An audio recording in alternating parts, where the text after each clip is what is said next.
नमन पंकज प्रकृति का। पिछले एपिसोड में हमने चर्चा की थी कि भांग की खेती चीन में किस प्रकार करी जाती है। चीन संभवतः विश्व का पहला राष्ट्र था जहां पे भांग से बने कपड़ों का इस्तेमाल किया गया।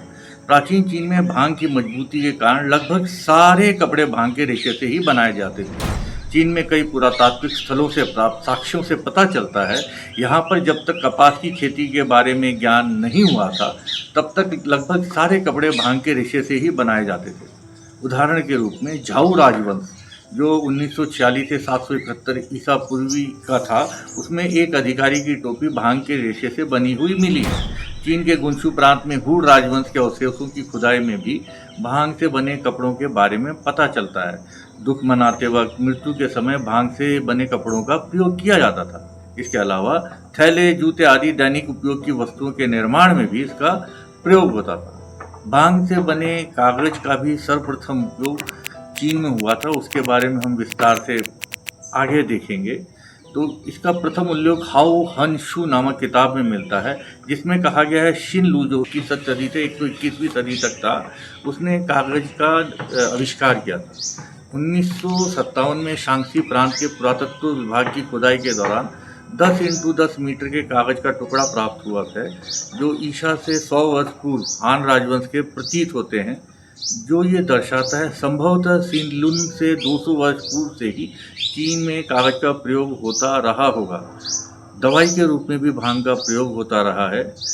भांग का प्रयोग चीन में दवाई के रूप में उसके ऊपर बहुत साहित्य मिलता है।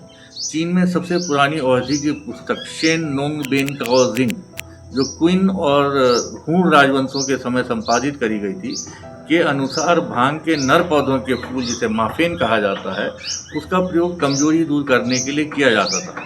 इस पुस्तक में ही वर्णित है कि भांग के बीजों के प्रयोग से अच्छा स्वास्थ्य और लंबा जीवन मिलता है। वहीं पर मिन यी बाई लू प्रसिद्ध वैद्यों के लेख नाम की जो किताब है, जो 3वीं सदी में लिखी गई थी, में वर्णन है माफेन यानी भांग के नर फूल हानिकारक हैं, परंतु इसका प्रयोग सूजन और जलन में किया जा सकता है। भांग के बीजों का प्रयोग हानि रहित है और इसकी प्रकृति सौम्य होती है। बेन काओ गैंग मू अर्थात कंपेंडियम ऑफ मेडिका में भांग के नर फूलों को कटु, गर्म तासीर वाला और हानि रहित बताया गया है। भांग के बीजों को कटु, सौम्य और हानिकारक माना गया है। बेन काओ हुई यान इस किताब के अनुसार भांग के पत्तों का प्रयोग पेट के कीड़ों को मारने और मलेरिया के इलाज में किया जा सकता है। साथ ही घाव के इलाज में भांग की जड़ों का इस्तेमाल करने का सुझाव दिया गया है। भांग के पौधे के विभिन्न हिस्सों का प्रयोग अन्य जड़ी बूटियों के साथ मिलाकर यिन और यांग को संतुलित किए जाने के बारे में कई किताबों में वर्णित किया गया है।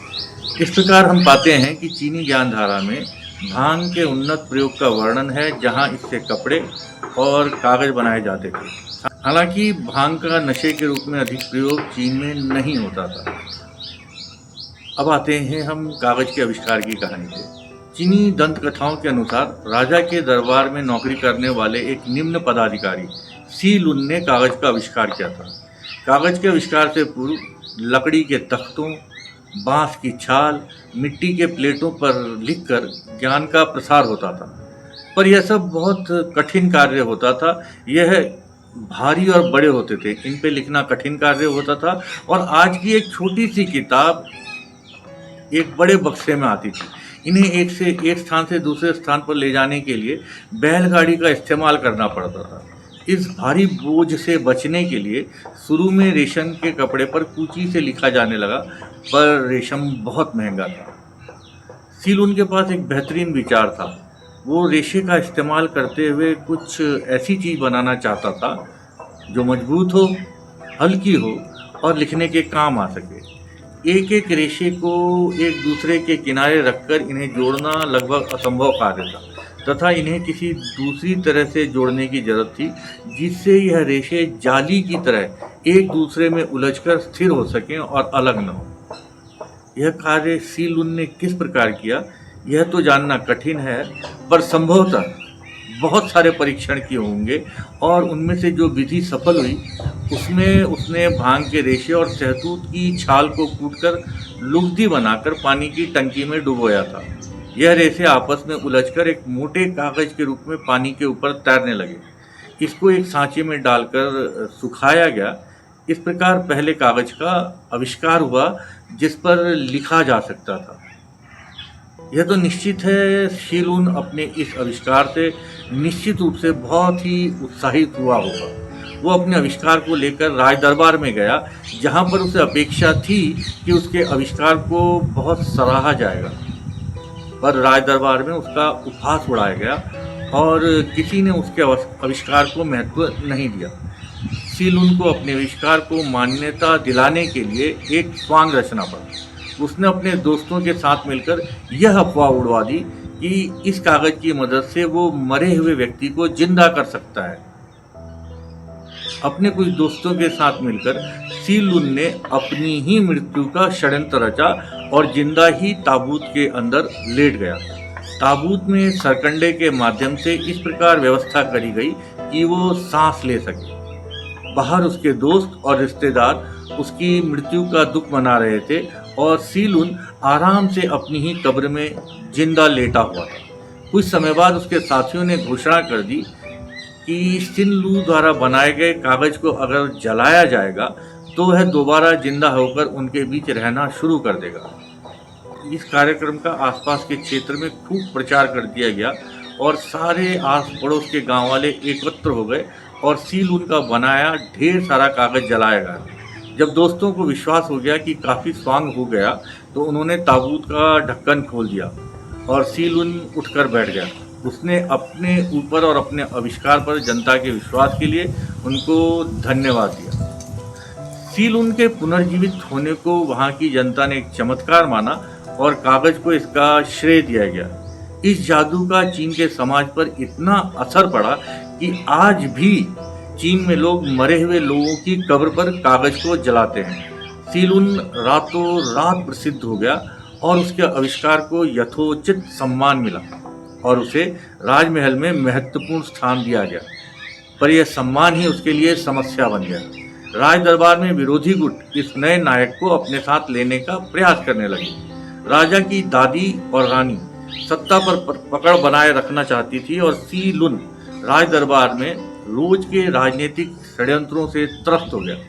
एक दिन उसे दरबार में अपना पक्ष रखने के लिए आमंत्रित किया गया, पर राज दरबार में उपस्थित होने की जगह वो अपने घर गया, नहाया, अपने बाल बनाए और सबसे बेहतरीन कपड़े पहनकर अंत में उसने जहर पी लिया। शी लुन की कहानी मनोरंजक जरूर लगती है, पर इसकी सत्यता पर संदेह है, क्योंकि पुरातात्विक खोजों में कागज के टुकड़े शी लुन से पूर्व के समय के भी मिले हैं। चीन के लोगों ने कागज बनाने की तकनीक को बहुत लंबे समय तक गुप्त रखा, पर बाद में जापान के लोगों ने यह तकनीक सीख ली और अरब के लोगों तक यह ज्ञान 9वीं ईस्वी में आया, जहाँ से यह पूरी दुनिया में फैला। अरबों तक यह ज्ञान कैसे आया इस पर मतभेद है, पर संभवतः समरकंद वर्तमान रूस में युद्ध में अरब के लोगों ने कुछ चीनी सैनिकों को पकड़ा और उन बंदियों से कागज बनाना सीखा। वहाँ से यह ज्ञान यूरोप पहुँचा और 12वीं ईस्वी तक आते आते Spain, France, Germany, Italy, England आदि जगहों पर भी पेपर बनाने की बड़ी बड़ी इकाइयाँ लग गईं। यह सब शी लुन की तकनीक का ही प्रयोग कर रहे थे। नमन। तो